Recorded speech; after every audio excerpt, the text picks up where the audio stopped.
perpetrating genocide. It has the tools to kill every single person in Gaza, and it hasn't done that, has no intention of doing that. However, if you want to talk about genocidal intent, Hamas has made it crystal clear that they do want the elimination of Israel.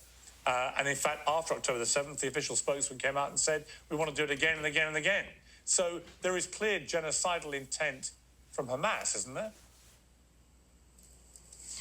Well, Piers, I have a list here of all of the genocidal statements by high-level Israeli officials that the South Africans did a very good job of presenting a case about at the ICJ. Yeah, but they didn't actually conclude. But hang on, they didn't actually conclude it was genocide yet. So my question to you is not actually about that. It's whether you believe that Hamas has genocidal intent, which they began on October the 7th in that horrendous manner, and which they have repeatedly said they wish to continue. Do you accept that is genocidal intent? I just don't accept the premise. Israel is a settler colony that is committed to stealing as much land as possible with as few Palestinians on it as possible. Israeli leaders have always said that. I don't want to push on it. Carrying out right now. Well, I'm not going to ask you again. I just wonder. You asked me a question. Hang on. I just want to finish. I understand, but you were the one that mentioned genocide repeatedly. So I'm just simply asking whether you think that Hamas, with its behaviour and with its stated, you do not think they are genocidal towards Israel? No, but am I allowed to actually answer? Or are you going to stop me from answering? Well, you just answered. You said no. Because what you're saying is essentially saying, well, am I allowed to say any more? Or I just get to say no and that's it. Because what you're talking about here is a group of colonized people. Well, these are a group of colonized people who are fighting against a settler colonial entity that seeks to eliminate them. I'm not going to sit here and call Hamas genocidal, just like I wouldn't call a slave revolt in the U.S. against plantation owners genocidal. Exactly. Just like I wouldn't call Algerians fighting their French colonizers genocidal. I hear you. Before I go to Alika, though, just one final question for you. Ironic. Okay, so would you, this is a question I've asked many people for many months, would you then condemn what Hamas did on October the 7th or not? I don't condemn Palestinian armed resistance groups, just like I wouldn't condemn slaves shooting at their plantation masters. Apparently, a lot of you would. I wouldn't condemn Nat Turner's rebellion. I wouldn't condemn Geronimo. I wouldn't condemn the Irish fighting the British. I just want to add one more thing that's really important. I find it incredibly hypocritical to hear Rania talk about settler colonialism when, in fact, she herself is Lebanese, and the only entity that's acting as a colonialist entity in the Middle East is the Islamic Republic of Iran, which has essentially colonized Lebanon and completely destroyed it, that is colonizing Hamas in the Gaza Strip. It's a proxy of the Islamic Republic. They are the ones calling the shot over what goes on in the Gaza Strip and how Hamas rules over the Palestinian people. If that's not colonialism and imperialism, then I don't know what is. Well, I'll answer that in just a moment. I just want to point out that I'm not at all surprised by anything Emily said, because she herself is a settler, so of course she feels entitled to pontificate about a region that I actually am indigenous to. But to get back to the issue of the hostages, my outlet Breakthrough News actually did a review of all of the various ceasefire deals that Hamas put forward and was willing to agree to. There was 10 since October 7th. In the immediate aftermath of October 7th, Hamas was willing to release the hostages in exchange for Palestinian hostages, who we never hear about, by the way. There are 10,000 Palestinians being held by the Israelis. Many of them are children, by the way. I'd love to see you have one of their parents on your show. But all that said, Israel is the one that has refused any of these deals. You mean the children in fact, the only hostages who have been killed. Let me finish, Emily. I let you repeat all of your imperialist talking points. Wow. I don't speak over each other. Can I finish talking? No, let Rania finish. Emily, let Rania finish.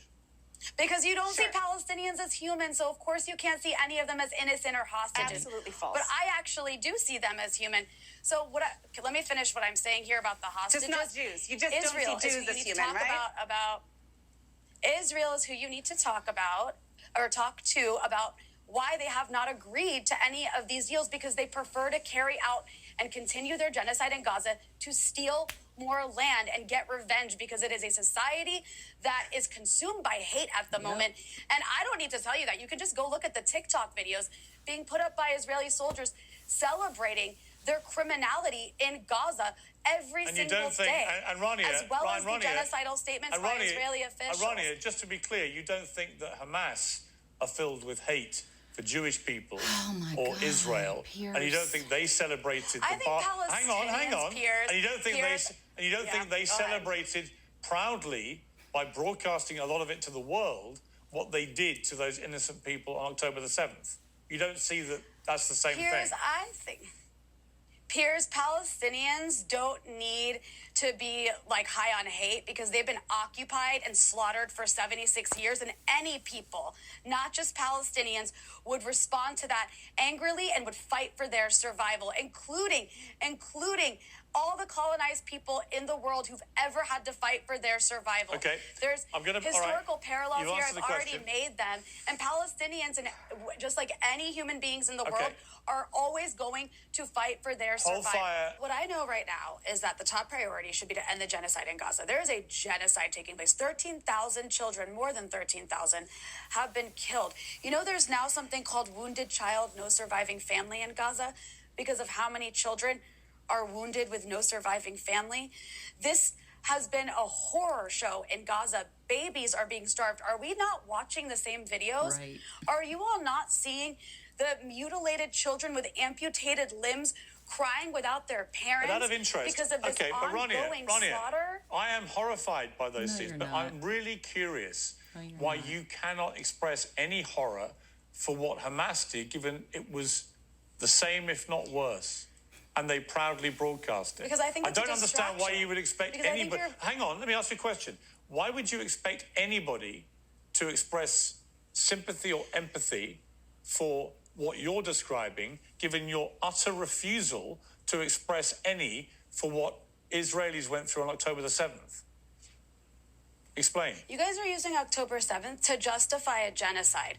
What are Palestinians justifying? I'm not using it to justify anything. 34,000 people have been slaughtered. I'm not justifying You're sitting here saying, anything. me condemning, hold on, Piers, you're saying you want me to condemn Hamas in order for you all to feel empathy for over 13,000 Palestinian children who have been slaughtered? That's not what I said. It's essentially what I'm hearing here. No, you're not. You're not listening. Well, then listen harder. I'm not going to sit here. Listen more carefully. I'm not going to sit here and condemn colonized people. I'm just not. It's not going to happen. You can sit here and try to twist your words to weaponize your condemnation. But you keep talking about Israel. Okay, but you keep talking about Israel killing babies and children and so on, and that is indisputably happening. And yet you are completely incapable of condemning Hamas for doing the same thing.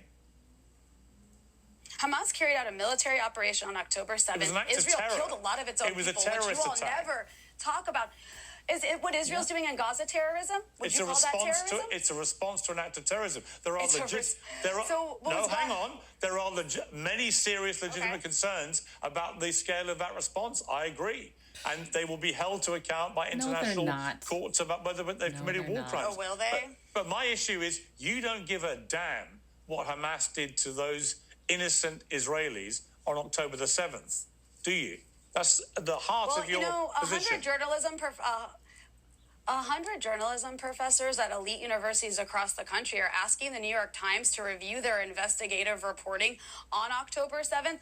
A lot of what we heard are lies. You don't talk about that on the show. Israeli media has reported on a lot of those lies too. Yeah. Moreover, Piers, if you're going to say what Israel's doing is a response to October 7th, then could October 7th perhaps have been a response to what Israel's been doing to Palestinians, which nobody was covering on October 4th or October 5th or October 6th? What I hear here is no empathy for people undergoing a genocide. And I'm sitting here and you're asking me to condemn people who are fighting for their survival. Actually, I'm just asking you. I'm actually asking you just.